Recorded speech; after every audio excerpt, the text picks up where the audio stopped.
One UI 2.1 brings a few changes and some new features. The update brings several Samsung Galaxy S20 series features to the older phones like the S10s, including the single take mode, quick share, and my personal favorite, which is the Pro video mode, and so many other nifty features.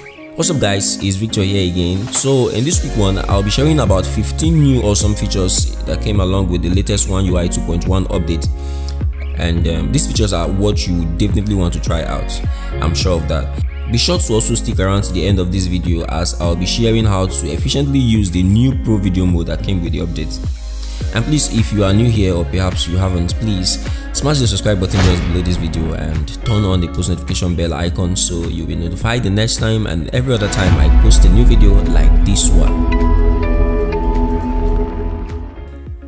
The Galaxy S20 made it easy to share your favorite content with friends and family, and now Galaxy S10 and Galaxy Note 10 users can enjoy the same seamless experience. You can share content fast with Quick Share.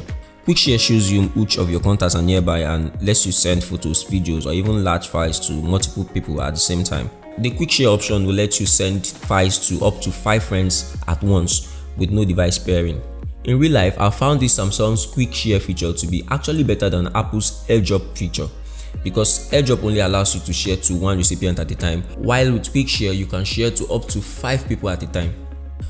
Music Share is another feature that came with this update, and it works very similar to Quick Share.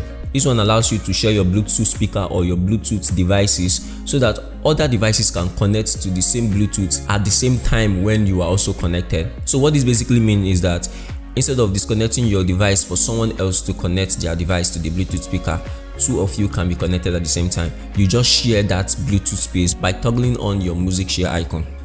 The next feature is called Quick Crop. So what this basically does is that it allows you pinch into your photos and then make a crop of that zoom level. So that zoom level is now actually a picture on its own. This new update brought some dark mode features that weren't there before. So these features help you turn all the bright background colors to dark. It also helps improve battery life. You can enable dark mode by going to the quick settings menu. You can tap on that to switch between dark and light modes instantly. The dark mode will automatically be enabled if you turn on battery saver modes. You can also adjust other settings on this page. You can apply dark mode to your phone's wallpaper. In this new update, they've included the power button in the quick settings menu. So there's now a power button in the quick settings menu for easy access to power functions. They also included the sound mute feature with this update. So if you set your phone to mute, a temporary mute toggle will show. If you turn it on, you have the ability to set the duration the mute will last for. You can set it to 1 hour, 2 hours, 3 hours, or you set a custom time. The next feature is called Single Take. With Single Take, users can stay in the moment while they capture the moment. Single Take uses multiple lenses and camera features like ultra-wide, telephoto, slow-mo, and more to shoot a collection of photos and videos at once. And it also uses AI to recommend the best for you. So all you have to do is start shooting and choose the best shot later. With this new update, Samsung brought a new camera shortcut button. So instead of tapping and swiping to switch camera modes, you can get a habit of long pressing the shutter button. So if you press and hold the shutter button in the camera app, the device starts recording videos. Doing so will instantly begin recording and save you the time it takes to switch from photo to video mode. Now, instead of pressing the shutter button, you have to swipe it to the edge of the screen to take several photos or burst shots. The next feature is called My Filters. When you want to take a picture with an effect you like, just save an image into the gallery app and the AI of the Galaxy S10 or S20 series will extract the color filter based on the filter database. With My Filters, you can choose a favorite photo and use it to create your own filter with colors and styles you like, then apply it to a new photo when you take it to achieve the same look. The next feature is called Selfie Tone. Selfie Tone is a new feature that lets you tweak the overall tone of your selfies with a cool, warm, or neutral color. The same effect can be achieved with any third-party image editing app as well. You can change selfie tone by heading into your camera settings app, then scroll down to the selfie tone option. AR emoji has been updated with improvements like a manual editing feature and enhanced facial expression recognition. As AR emoji has been updated to a new version, all previously saved AR emojis will be deleted when you next open the AR emoji app.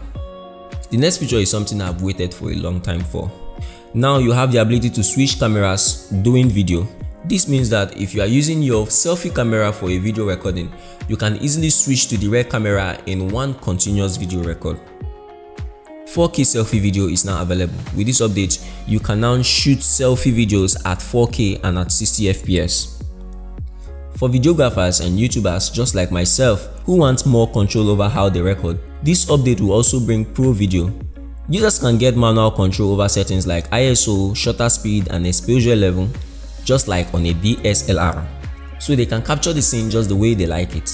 So to access the Pro Video mode, open the camera app and go to the More tab. You will now see the Pro Video mode because it's not available. To lock focus and exposure, just press and hold the subject you are filming, and then the autofocus and auto exposure lock circles will appear. Unlike the normal camera video mode where you can't have the autofocus in a different point and the auto exposure lock in a different point like what you have in Filmic Pro, with this new Pro Video mode, you can have your autofocus and auto exposure lock at different positions. So what you need to do is to click and then separate them so that the auto exposure lock will control the brightness of your scene, and then the autofocus will control what the camera is focusing at that particular moment. So that is it guys, and apart from the Samsung Galaxy S10 service, the update might also get to the S9 and Note 9 service. Samsung hasn't confirmed this yet. Some of these features though will not be available on the rest of the eligible device even after the update. Hope you are still staying safe. Hope you are still staying at home. Please be safe, and I'll see you when I see you in the next one. Peace.